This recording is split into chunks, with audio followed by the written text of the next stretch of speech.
The air at the county fairgrounds was thick with dust, sweat, and noise.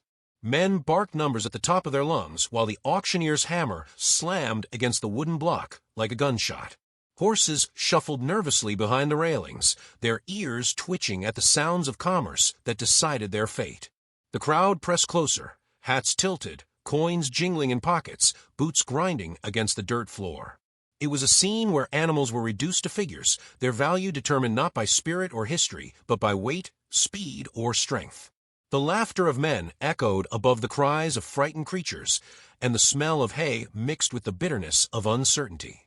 When the stallion entered the ring, silence rippled briefly across the crowd. He was tall but gaunt, his once proud frame worn down to jutting ribs.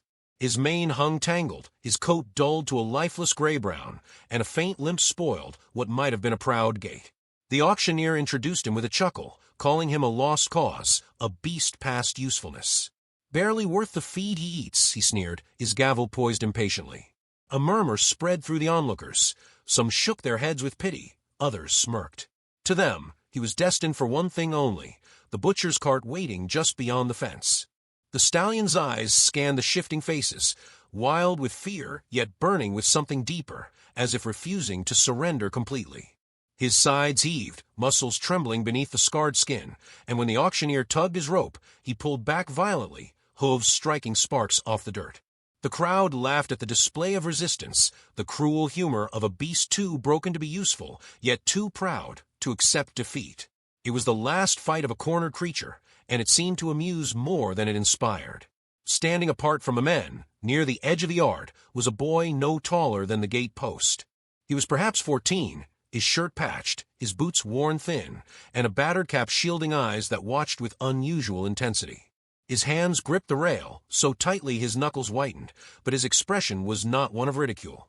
His gaze locked onto the stallion, as though he saw something others had missed, something fragile yet unbroken. Where the crowd saw weakness, he saw fire. The boy had not come with money, nor with plans. He had drifted into the auction yard drawn by the restless hum of voices, but when his eyes fell on the stallion, something surged inside him. A memory flickered across his mind, the sound of his father's voice, low and steady, telling him long ago, "Every creature carries a spark. You just have to look deep enough to find it." His father had been a horseman, rough-handed but gentle in spirit, and those words had lingered even after his passing. Now, staring at the trembling stallion, the boy felt as though that spark was blazing right before him, begging not to be extinguished. The bidding began, slow and half-hearted.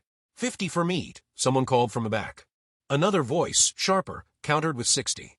The butcher, a broad man with a red face and leather gloves, smirked as he raised his hand lazily. To him, the stallion was just weight on a scale, another paycheck. The boy's pulse quickened. He pressed forward, lips parted, but no sound came. His heart hammered in his chest, telling him to do something, anything, before it was too late. Yet what could he offer? His pockets held only a handful of coins he had saved from odd jobs, barely enough for scraps of feed, much less the price a horse. The auctioneer's voice cut through his hesitation. 80, do I hear 90?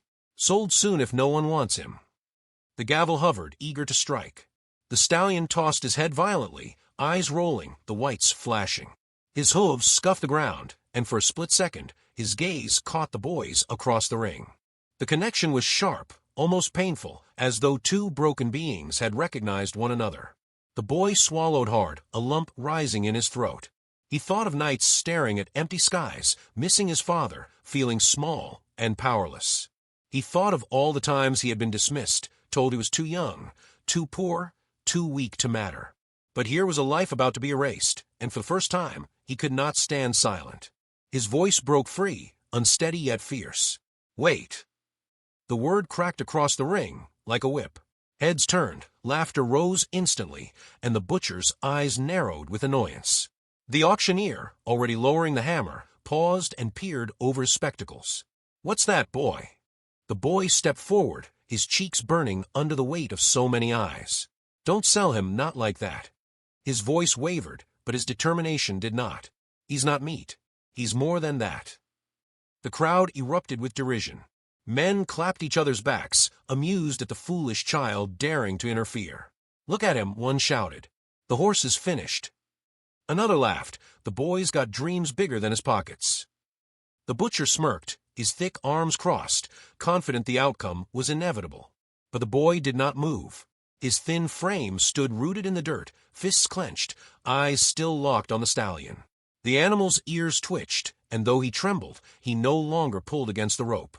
For a moment, the noise faded, the jeers dimmed, and it was just the two of them, boy and beast, broken yet unyielding. The auctioneer sighed, annoyed by the delay. "You have money, lad? This isn't charity. He goes for what's bid, and right now the butcher's got him at 90. The boy's hand slipped into his pocket, fingers curling around the cold coins. It wasn't enough, not even close. He knew it, the crowd knew it, yet still he held them like a lifeline. His throat tightened, tears stinging his eyes, but he raised his chin defiantly. "I'll give what I have," he whispered, barely audible above the clamor. The butcher snorted, shaking his head, certain the moment was over. The auctioneer chuckled grimly, ready to dismiss the boy's plea, but just then a hush settled over the stall. The stallion, as though sensing the boy's desperate courage, let out a low, haunting nicker that silenced the laughter. The sound was not defiance nor fear. It was something between surrender and hope, a fragile thread connecting them. The gavel hovered once more. The boy's breath caught in his chest. Around him, the world seemed to tighten, pressing in from all sides. He had nothing left to offer but the raw truth of his heart. His lips parted again, though the words trembled. "Please don't let him go." The crowd stared, caught between ridicule and unease. The butcher's smirk faltered, and even the auctioneer hesitated, the hammer still raised. The stallion's eyes gleamed in the dusty light, reflecting the boy's resolve. And then, with a crack that echoed like a sentence passed, the gavel slammed down. "Sold to the butcher." The words rang final, cruel, and undeniable. The crowd dispersed, satisfied. The butcher stepped forward, smug, reaching for the lead rope. The stallion flinched violently, hooves scraping, eyes wide with terror. And then the boy moved, stepping past the rail, his jaw set, determination burning hotter than fear. The story had only just begun. The butcher's heavy hand closed around the rope, jerking the stallion forward. The animal reared, teeth bared, hooves striking dangerously close. Men scattered backward, cursing, while the butcher wrestled against the stallion's panic. The boy, breathless, darted between them without hesitation. Gasps rose from the crowd as he planted himself in the animal's path, his arms raised, voice trembling but steady. "Stop. He's mine." The words rang louder than he expected, cutting through the laughter and muttering. The butcher glared down at him, red-faced and incredulous. "Yours? With what coin, boy? You think words pay the bill." His tone dripped with mockery, his grip tightening on the rope as though to crush both horse and child under the weight of reality. But the boy didn't move. He dug into his pocket and held out his small pile of coins, the meager some trembling in his hand. It looked pitiful against the butcher's broad chest and the auctioneer's expectant stare, but the boy's voice did not falter. "This is all I have. Every bit. It's enough for me and him." Laughter burst out again, cruel and sharp, echoing off the wooden beams. Some men shook their heads, muttering that the boy had lost his senses. The auctioneer smirked, ready to dismiss him, but a voice broke the noise, quiet, rough-edged, but carrying authority. "Let the lad speak." An old ranch hand stepped forward from the shadows near the rail. His hat was pulled low, gray hair spilling over weathered cheeks, eyes sharp with the wisdom of someone who had seen too many auctions like this one. He had watched the boy from the moment he shouted, studying the fierce set of his jaw and the fire in his eyes. Now he reached into his pocket, pulled out a folded bill, and tossed it onto the auctioneer's table. "I'll cover the rest." The yard fell silent. The butcher scowled, but the gavel came down with a hollow crack. "Sold. To the boy." Cheers did not follow. The crowd dispersed with shaking heads, muttering about foolishness, about wasted money, about a boy too young to know better. But the boy hardly heard them. His heart thundered, not from fear now, but from something like triumph. He stepped closer to the stallion, his small hands outstretched, his voice low and soothing. "It's over now. You're safe." The stallion tossed his head, snorting, every muscle still strung tight with panic. The rope trembled between them. The boy moved slowly, his breaths even, remembering the way his father once said, "A horse feels your heartbeat before it hears your words." He let his hand brush the animal's neck. For an instant the stallion resisted, muscles coiled to strike. Then, with a shuddering breath, he stilled just enough to let the boy's hand rest against him. The connection was fragile, but it was real. The ranch hand stepped closer, his eyes narrowing with interest. "That's no ordinary spark you've got, lad. Few grown men would have walked into that ring." His voice was gruff but not unkind. The boy turned toward him, uncertain. "Thank you for helping." "Don't thank me yet," the old man said. "That horse'll test you every hour you keep him. He's got demons, and so do you by the look of it. But if you've got grit enough, maybe you'll both come through." He tipped his hat, gave the stallion one last measuring glance, and faded back into the dispersing crowd. The boy led the stallion from the yard, each step a battle of wills. The sun was low, casting long shadows across the dusty road. His coins were gone, his arms ached from the strain of the rope, but his spirit was alight with fierce determination. Every tug of resistance, every sideways jerk of the stallion's had only steeled his resolve. "I won't give up on you," he whispered, though the animal gave no sign of hearing. By the time they reached the outskirts of town, the stallion's exhaustion was visible. His legs trembled, his sides heaved, and finally he stumbled, dropping to his knees. The boy dropped beside him, cradling the great head against his lap. Dust clung to both of them, but he didn't care. He stroked the sweat-darkened mane, murmuring words meant as much for himself as for the creature. "We'll get home. You'll see. I promise." The road stretched on beneath fading light, but the boy's pace never wavered. The stallion staggered forward, step by painful step, until at last they reached a weathered barn at the edge of a worn little homestead. The place was humble, patched fences leaning, but it was shelter.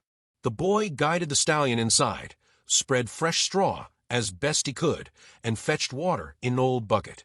The horse drank greedily, then sank onto the bedding, eyes half-lidded. The boy crouched nearby, exhaustion pulling at his own body, yet he could not look away. He studied every line of the stallion's frame, the scars, the hollows where flesh had faded, the restless twitch of ears that refused to trust peace. He thought of the men who had laughed, of the butcher's smirk, of the gavel's merciless crack. And then he thought of his father's words, echoing like a vow. "Every creature has a spark." He whispered it aloud. "I'll find yours." The night deepened, stars glimmering faintly through gaps in the roof. The boy lay curled in the straw, near enough to hear the stallion's breathing. Sleep tugged at him, heavy and unrelenting, yet he resisted until he felt a sudden, gentle nudge. The stallion's muzzle brushed against his shoulder, tentative but deliberate. His breath was warm, his eyes watchful. The boy froze, heart swelling with a fragile joy. He reached up slowly, stroked the coarse mane once more, and let out a trembling laugh that was half a sob. "We're not alone anymore." The stallion exhaled, heavy and resigned, then lowered his head to rest near the boy's side.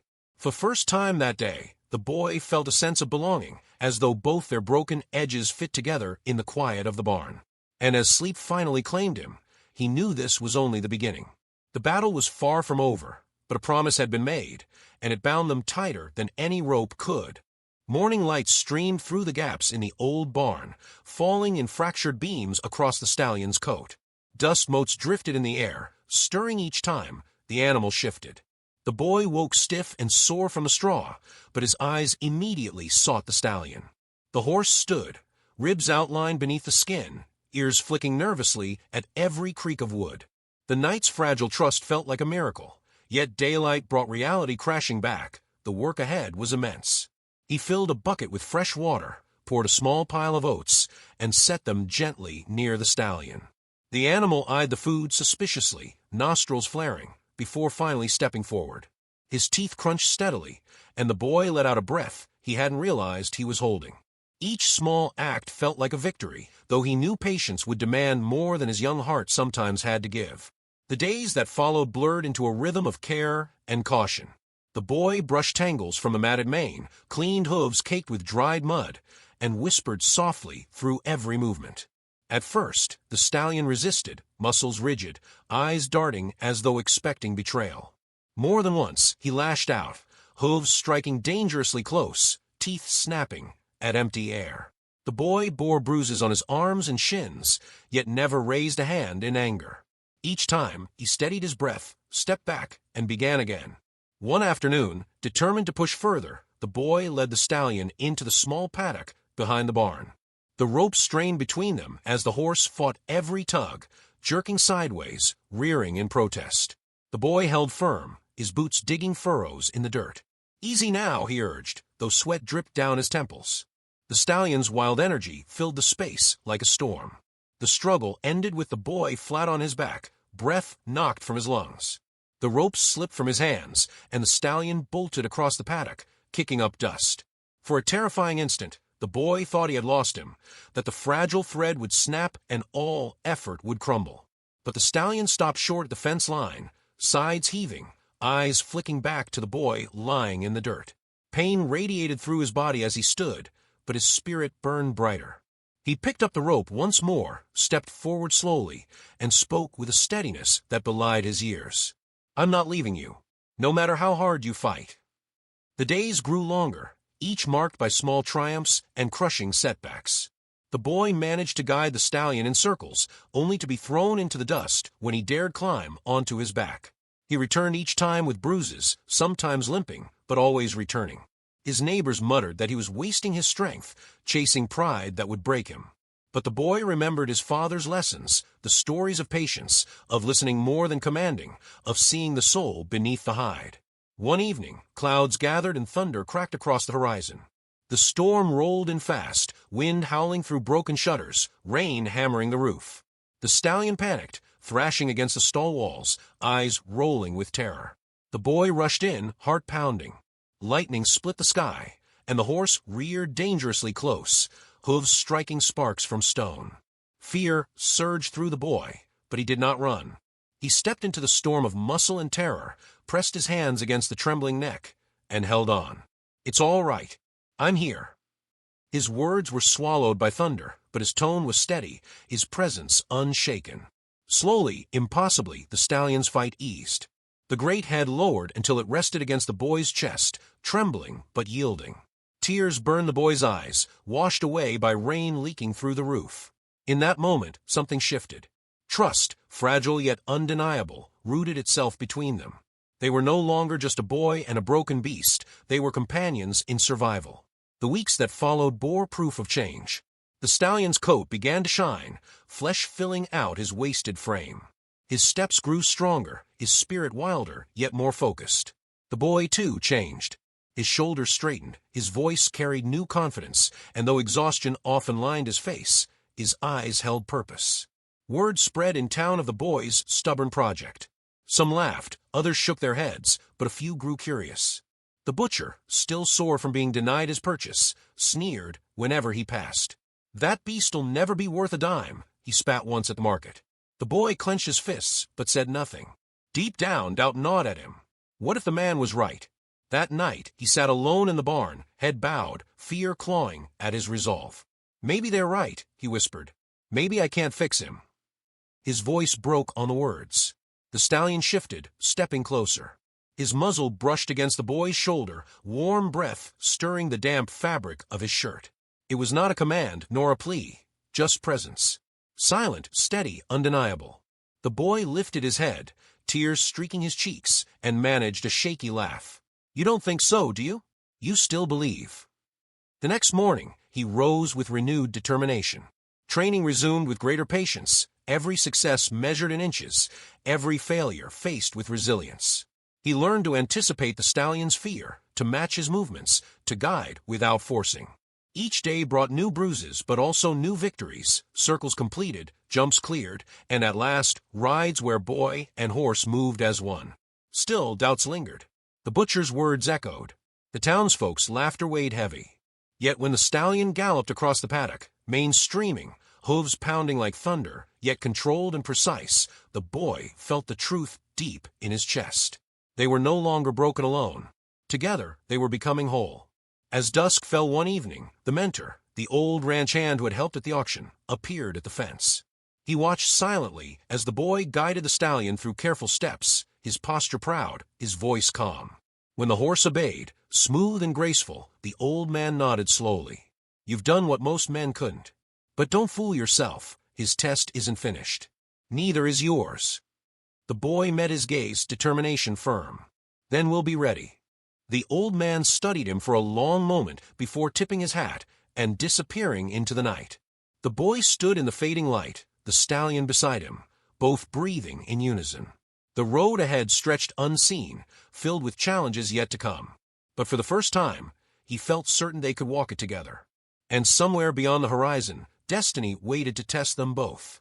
The fairgrounds looked different in the glow of late afternoon, but the sounds were the same. Voices rising over the crack of a hammer, the restless shifting of hooves, the hum of expectation. Banners fluttered, children darted between stalls, and townsfolk gathered for the annual showcase, a place where men displayed their best stock, their finest riders, their proudest victories. Among the polished steeds with gleaming coats and trained precision, the boy stood with his stallion. Dust clung to the horse's legs. Scars still traced his flanks, yet his eyes burned with a fire that outshone them all. Whispers rippled as the pair stepped into the ring. "That's the one from the auction." The boy's still trying. "He'll never manage it." The butcher leaned against the rail, arms crossed, smirk sharp as a knife. He waited for failure, confident that the world would see what he had declared all along, that some creatures were born for the cart, not the saddle. The boy's hands trembled as he adjusted the rope, but his voice was steady. "We've come too far to stop now," he whispered to the stallion. The horse flicked an ear, muscles taut beneath his skin. For a heartbeat, doubt surged, threatening to choke him. But then he remembered every bruise endured, every night spent in the straw, every whisper of his father's voice urging him to see the spark no one else could. The announcer called their names. The boy swung onto the stallion's back, his body low and steady. Gasps rose at the sight. No one had expected the horse to allow it, much less accept it. The first steps were uncertain, hooves clattering, the stallion's neck arched with tension. The crowd chuckled, murmuring that the show would end before it began. Then the boy leaned forward, hand brushing the coarse mane, voice low and even. "Trust me." The stallion surged forward, muscles gathering like coiled springs, hooves pounding against the dirt. The sudden power drew startled cries from the crowd. They moved as one, boy and horse, weaving across the ring with fierce, unbroken rhythm. Each stride carried the weight of struggle overcome, each turn a defiance of the fate once decided for them. They reached the first jump. The stallion hesitated, ears flicking, fear flashing in his eyes. For a moment, the butcher smirked wider, certain collapse was near. But the boy steadied his grip, heart pounding, whispering words meant for no one but the creature beneath him. The stallion leapt, soaring higher than any had expected, landing with thunderous grace. The crowd erupted, their laughter silenced, replaced by awe. More jumps followed, some awkward, some fluid, but each conquered with determination. The boy's body moved with the stallion's, not commanding but guiding, a silent conversation carried in touch and breath. When the final obstacle loomed, taller and wider than the rest, the horse faltered, muscles shivering with memory of failure and pain. The boy felt it in his bones, the fear, the temptation to turn away. He closed his eyes, leaned low, and whispered with every ounce of his soul, "For both of us. For Father." The stallion gathered himself and leapt. For one suspended moment, time hung still, the crowd holding its breath, the butcher's smirk frozen, the boy's heart soaring. They cleared it, landing with a thundering crash that sent dust spiraling into the air. Silence fell, stunned and absolute, before applause burst like a wave, shouts and cheers filling the ring. The boy slid from the saddle, breathless, trembling, and wrapped his arms around the stallion's neck. Tears blurred his vision, but he did not care. "We did it," he whispered, voice breaking. The horse nickered softly, pressing close, as though answering. The butcher turned away, scowl deepening, his defeat plain.